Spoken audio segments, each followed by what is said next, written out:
Guys, what is going on? It's time for another installment of a DOF story time out on the porch. Let's go ahead and do this. It's December. We're getting closer to the Christmas time, and there's a story I want to tell you guys. It's just a funny story from when I was young. And I started playing around with cigarettes probably when I was about, I believe it was 16 when I started playing around with cigarettes. 16 and 17. I don't think I got hooked until I was like 18 or 19. And from 18 to 19 is when I got hooked. So between 16 and 17, I was playing around with cigarettes, but I wasn't hooked. It was enough to where I would want one. Like I'd find a way to get to a friend's house to smoke one, or to get to somebody that had them that I could smoke one. I wasn't normally buying a pack yet, okay? I didn't need it like that. Plus, I didn't want to hide it in the house and get caught. So, the church I went to growing up is actually the same church that I go to now. And smoking, was totally taboo. It was totally something that you just did not do. And, I'm not doing this video for a debate on smoking cigarettes. I used to be a full-time smoker years ago. And I know that to me, it was the most addictive thing I've ever done in my life. So I have nothing but sympathy for people that are addicted to cigarettes. I would never judge you or try to put you down in any way. For me, cigarettes was the hardest thing in my life I've ever quit. If I was hungry and somebody gave me a meal or a cigarette, I would take the cigarette every time. That's how addicting cigarettes are. So with that being said, let me go ahead and get into this funny story. So there was a guy at the church that I went to that did construction work. And he was a full-time member of the church and everything. And I was about 16 or 17, I don't know which. And I asked him if I could work with him. I believe I asked him. He may have asked me if I wanted to do some work and make some money. I can't remember. He was just one of those guys that was always joking around with the younger people, and, just him and his wife were nice, and they would joke around with the younger people and stuff. I can't remember how that came to be, but I was going to help him do a job, and there's two funny parts to the story, so just bear with me. There's something else in this story that's really funny too that has nothing to do with cigarettes. So me and this guy are going to go, and we're going to work on this big doctor's office. He's going to be doing some construction, tearing out some walls, painting, all kinds of stuff being done in this doctor's office. And he's like, hey, we're just gonna stay the night. He's like, in this one place, he's like, there's these beds in there where they massage people. He's like, we'll just each get one of those. We'll sleep on the bed. I got a radio with an alarm clock. He said, we'll just sleep here. We'll start work in the morning. He was paying me good money, 16, 17 years old, paying me hourly. I said, okay, let's do this. So we get there, and even though I'm not a full-time smoker, I would prefer normally to have one or two smokes a day, whatever, if I could. So we're working and stuff, and I go out to the truck. Either he sends me out to the truck or I went out to get tools. I can't remember which. I open a toolbox, and there's a pack of cigarettes sitting in the toolbox. I distinctly remember it was a green pack. They were menthol. And I go marching right back in there. And I go, hey, there's a pack of cigarettes in your toolbox out there in the truck. I just went in there to get some tools, and there was a pack of cigarettes in there. I lifted the tray out. And he goes, oh, yeah. He starts telling me, I found those on the street, and I was going to give them to Alan. Now, let me tell you who Alan was. Alan wasn't there. Alan was his only hired help other than guys he would use once in a while. Alan was his full-time worker, and Alan was like a hippie, had the ponytail and everything. So he said, I found those on the street. I picked him up. I was going to give him Dallin. I thought, okay. You know, he picked him up. I was going to give him Dallin. So a little bit later on that night, we're done working and whatever. He's got the radio on. And I'm thinking this is going to be more than I wanted to do. Trying to sleep on these chiropractor type beds, whatever they were, where they had the hole up in the front where you could put your head through. This is just going to be a horrible night. I can just see it. So I was like, you know what, man, I really want one of those cigarettes. Those cigarettes that he found and was going to give Dallin, I don't care if he found them. You know, at this point, I'd pick butts out of an ashtray on the street. I don't care if he found them, whatever. So he had this old school Dodge. I don't know how many years old it was, but it was an old school Dodge and it still had a cigarette lighter in it. So I told this guy, I said, I am going to go out and take a little walk before bed. You don't have a problem with that, do you? Oh, no.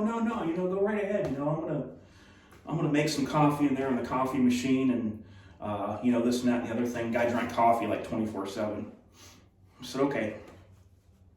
So he's parked around the back. I go around the back. I get one of these smokes out of his toolbox. I push that lighter and I'm looking. I'm making sure he's not coming out anywhere. I'm looking. Pop, that thing pops out. I hurry up. I take it to the cigarette. I take some big draws. I get that nice cherry going on the end there. Put the cigarette lighter back in. I take off. Cup the cigarette, take off. And I was like, man, I got to get this smell off of me when I'm walking around. But anyway, I'm walking around. I'm smoking this cigarette and toking on this cigarette and just... My nerves are just starting to calm, even though I hated menthol. But, you know, when you haven't had a cigarette, it really doesn't matter. So my nerves are calming down, and I'm like, oh man, you know, I'm starting to feel like everything's going to be all right. I'm like, I'll get some sleep, whatever. I'll get a couple hours. I ain't got nothing to do tomorrow. I'll go home and sleep. So I put the cigarette out on the street, and I walk back. And first thing I do when I go in is I go to the bathroom and I get a bunch of hand soap and I'm washing my hands and everything and cleaning my hands off and, you know, trying to make sure there's no smell on me. And so we go and try to go to sleep, you know. And I remember what's funny. The funny part's coming. You haven't heard the funny part yet. So he's got this radio there. So I turn on the radio and I put it on a light rock music station, you know, like Phil Collins, stuff like that. So I put that on. He's on the side of the room over here. I'm back here. I go and lay down. I remember I put the music on and he's just laying there quiet. All of a sudden Madonna comes on. Madonna starts playing. He gets up, he marches over the radio. He goes, hey brother, I can't listen to that. And I said, okay, man, okay. So I just wanted a little bit of background noise. So he turns it off because Madonna was on there. And I said, okay, I just, you know, whatever, wanted some background noise or whatever. And I'm, you know, sitting there thinking, man, you know, is this guy going to go try to tell on me, get me in trouble? You know, what's going on here? I didn't know. So the next day, we're working, and I'm going to have to skip a part, but I'll come back to it. It's another funny part that happened. So the next day we're working, and we're finishing up things, and we're getting ready to leave at about 3 in the afternoon. So I go out to this guy's toolbox.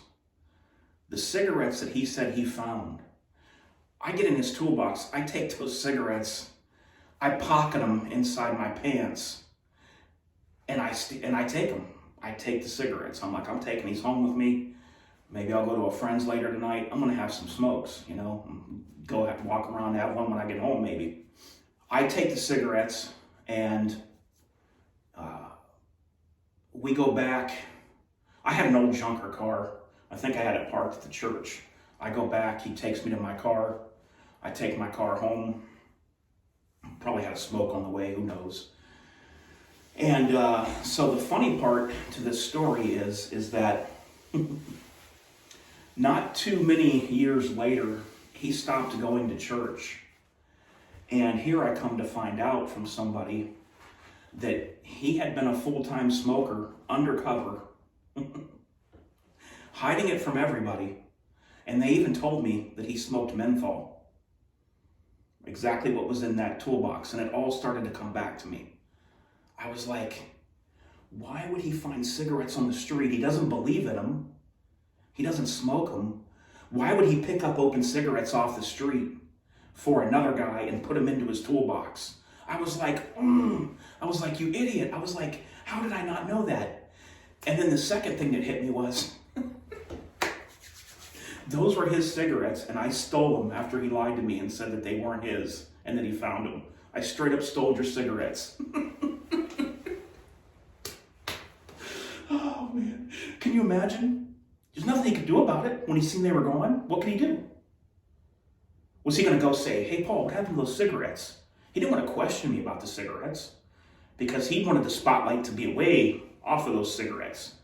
So he was never going to say anything or do anything. But I just would love to have seen his face when he got into that toolbox and that pack of cigarettes was gone.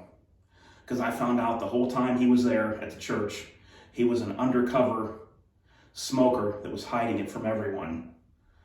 So still to this day, I just get a kick out of it that he lied and told me that he found the cigarettes and he was keeping them for his other worker, the hippie, and then I stole the cigarettes. We had 2 undercover smokers in one building. None of us even knew it, right? We had 2 undercover smokers at work and we were both feeding for cigarettes. We could have stood out there together and smoked one, you know, but hey, that's the way it goes. Let me tell you the other funny part of that story. So one time when I went out there to do something outside, we were throwing trash away and I was taking trash out. There was all these bundles of trim from around doorways, and they were bundled like 4 in a batch, and they were taped together with painter's tape, like blue painter's tape. And I remember I picked one of these up and I was like, man, these are heavy. And I was like, I'll just throw them away. I was like, but I'm gonna bust these up first. So I'm taking these, this trim, and I'm like, man, I can barely break this. I'm a big dude at 16, 17. At 17 years old, I was 6 foot tall and 180 pounds. So I'm trying to break these over my leg, and I'm like, I can't break them. So I took the tape off, and I'm standing out there, and I'm breaking all these trim pieces over my leg, over my leg, over my leg. I'm throwing them in a dumpster out there, throwing them in a dumpster. So before we left, he comes out and he says, hey, where's all that oak trim that was out here? And I'm like, right in there. I got them all busted up and I got them to fit in there. He goes to the dumpster, looks in, he goes,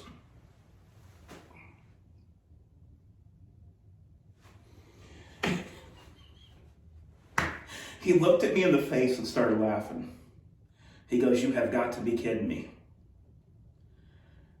And he's just looking at me, smiling real big. And I'm like, this is just kind of the guy he was, you know. He wasn't like, you know, I guess he wasn't the type of guy to go off. He's just looking at me and he's smiling. And I'm like, what? You know, what's going on? He's shaking his head. He's going, you busted all those. I said, yes, sir. I busted them and got them all to fit down in there nicely. So they were very hard to break, though. He said, Paul, he said that was real solid oak trim from every doorway in that building. And I was to reuse those on every door frame inside that building. That stuff is the most expensive, just about the most expensive trim you can do on these doors. And it was already stained and everything. It was going to be left all just like it was and put back on the door frames. I said, oh my goodness. I said, the first thing I said was, you can take my pay. I said, you can take my pay, I'll work for free. He said, no. And he looks at me and he says, you'd have to work for me for a month. And he starts laughing. And he says, no, I'm going to pay you. He says, I'll work it out. And I never heard nothing about the door trim again. But I literally smashed solid oak door trim. That's why I couldn't break it over my knee in the bundles, because it was solid oak and it was going to be reused. So there you go, guys. I got some more story times. If I get interest in this video, I got another one I'll do the first time I drank a beer and what that situation was and what that involved. So if you want to hear that story time, let me know and I'll do another porch time video for you. All right, guys, until next time, guys, this is DOF and I'm out.